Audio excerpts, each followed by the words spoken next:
All right, everybody. Hey, I just want to do an update. I haven't shot a video in a while for a market update, although I do check it almost almost every week lately, trying to see where we're at with inventory and if things are going to change anytime soon. But yeah, the last one I posted on my website is 2019, much different market, and um, yeah, the inventory is much higher, just a much healthier market that we were in at that time. So here we are today. We are in May 24th of 2021. So one of the things I do almost every week is I jump in the MLS and I look to see what's active for the day and how much. And I pretty much focus on 0 to 550 family condo townhouse.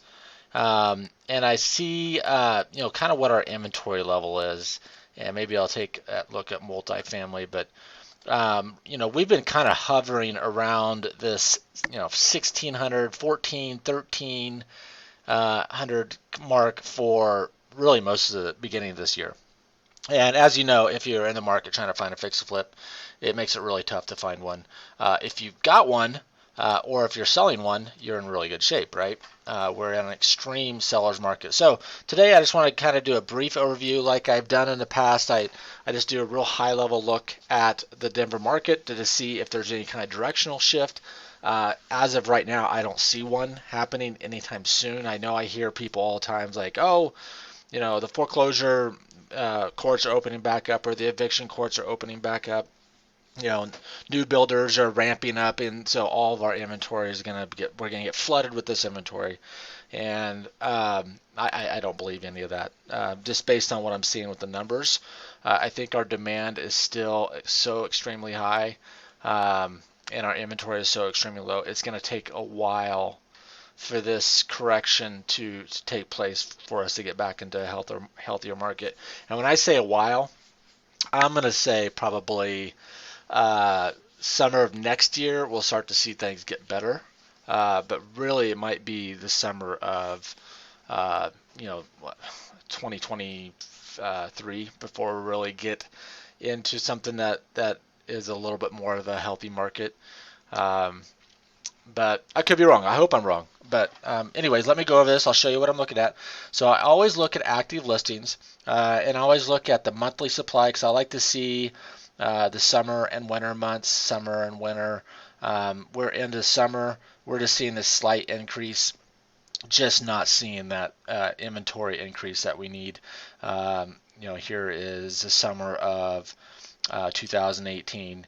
Here's the summer of 2017, summer of 2016. So you can see the dips and valleys, which is usually summer, winter, and so on. So that's our seasonal inventory that we always see. So right now we're just seeing this like tiny gradual increase, just not enough to really put a dent in things, in my opinion. And let me show you what I'm looking at. So we're always looking at supply and demand. So uh, active listings are our supply. Our demand is our best indicator is our showing information. So here's our showing information as of today. And this is, again, set up on monthly so you can see seasonal. And I've got it maxed out clear back to 2011. But here's our demand. We're getting 23 showings per listing on average right now. To put that in perspective, last year, 2020, is 12. March of 2018, we're at 11, 10, 11. So we are almost double the amount of showings per listing right now. And of course, our inventory is extremely low. But this also, if this was much further down on here, I could start to look at some numbers and start to kind of come up with some guesstimates of maybe our demand isn't as high as it's just a supply issue. But it appears to me that it's still a demand and a supply issue. There's a lot of demand, not enough supply. So, but just to kind of finish this off, close pricing, no surprise here. We've seen this, this increase. Let me take this all the way out. So we've seen this increase of about $50,000, $60,000 since the beginning of the year. this really sharp upwards increase in average pricing. Um, Days in the MLS. This is not as terrible as I thought it'd be. You hear all these properties been on the market for like 2 days and are gone, but still, where our average is 17 days, still much lower than anything else throughout the years. I don't look at monthly supply. Dollar volume shows the pendings. That makes no sense. Uh, Pending listings. So I guess I like to look at this to see. I guess this is something that's showing me, is there, um, are we still selling? Is it really truly a supply issue? Is I guess what I'm getting at. Is it this real lack of supply? And you can see the number of pending listings in May of 2019. It's 8,300, and we're at 8,500 here. So this also gives me a kind of an indication that it's not just a supply problem. It's also a demand. We have such a high demand of going on, and that could be the relocations of these workforces that's going on that we're seeing. A lot more people moving to Denver, a lot of people coming out of California or New York or whatever, and taking buying properties in these other cities, popular cities like Denver, for example, or Boise. I've heard Boise's gotten real hot, and some of these other cities that a lot of these other bigger areas are kind of seeing a little bit of exits, and we're starting to see an influx of people. So 8,500, you can see that it's not just, we actually have quite a bit coming on the market. Our under contract is fairly healthy compared to the other years, as you can see. So that's pretty much it that I just want to kind of run through, kind of wrap this thing up. I think, I think part of the problem is that we're in this inventory squeeze right now. Perfect example, like myself, me and my girlfriend were talking about buying another place just a few months ago, and we would have no problem selling our place, but trying to find a place and compete in this market for something else is not something we want to do, right? So, and I don't think we're the only ones out there doing that. There's quite a bit of huge inventory that are just sitting because the market's so unhealthy.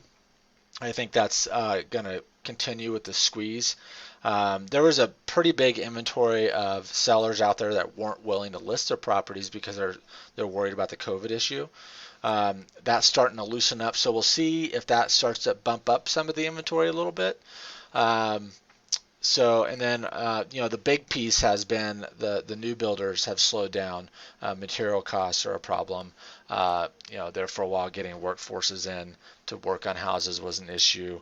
And then obviously the other things that we heard about was foreclosure courts were closed down for a while. Tax lien courts were closed down for a while. Eviction courts were closed down. That stuff's all being opened back up, or really been opened back up for a while. And we're not seeing this huge spike that I was looking for, and it's not happening. So I guess there's no alarm in my head that's going off, because those courts have been open for several months, and we're not seeing this gigantic influx of properties. And the reason is, in my opinion, that pricing is still there. Inventory is still really low. If they want to if somebody's in trouble with the foreclosure, they can get rid of the house pretty quickly, right?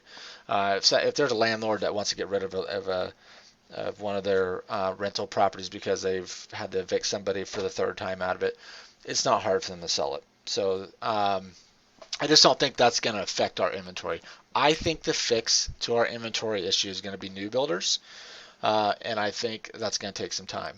I think the new builders, the developers, are the ones that are going to ultimately have to fix this inventory issue, and that's why I think it could be a year or 2 years out before we see that correction. So the reason that I put this up is because I have a lot of investors that have been worried about buying properties right now. They think they're buying in a peak, and they're afraid that everything's going to change tomorrow. And I just don't see that. I don't see that. I'm not afraid to buy properties, and I know a lot of other people that aren't afraid to buy properties. So, if I was looking at a demand number that was sharply decreasing or seeing something like that on here, I would definitely have some red flags going up, but we're just not seeing any of that. So anyways, hopefully this helps everybody. I'll post these reports online, and certainly feel free to email me with any questions or concerns, or if I've put out any kind of information that's not correct, I definitely want to hear about it. But happy hunting, and hopefully we get to a healthier market here soon.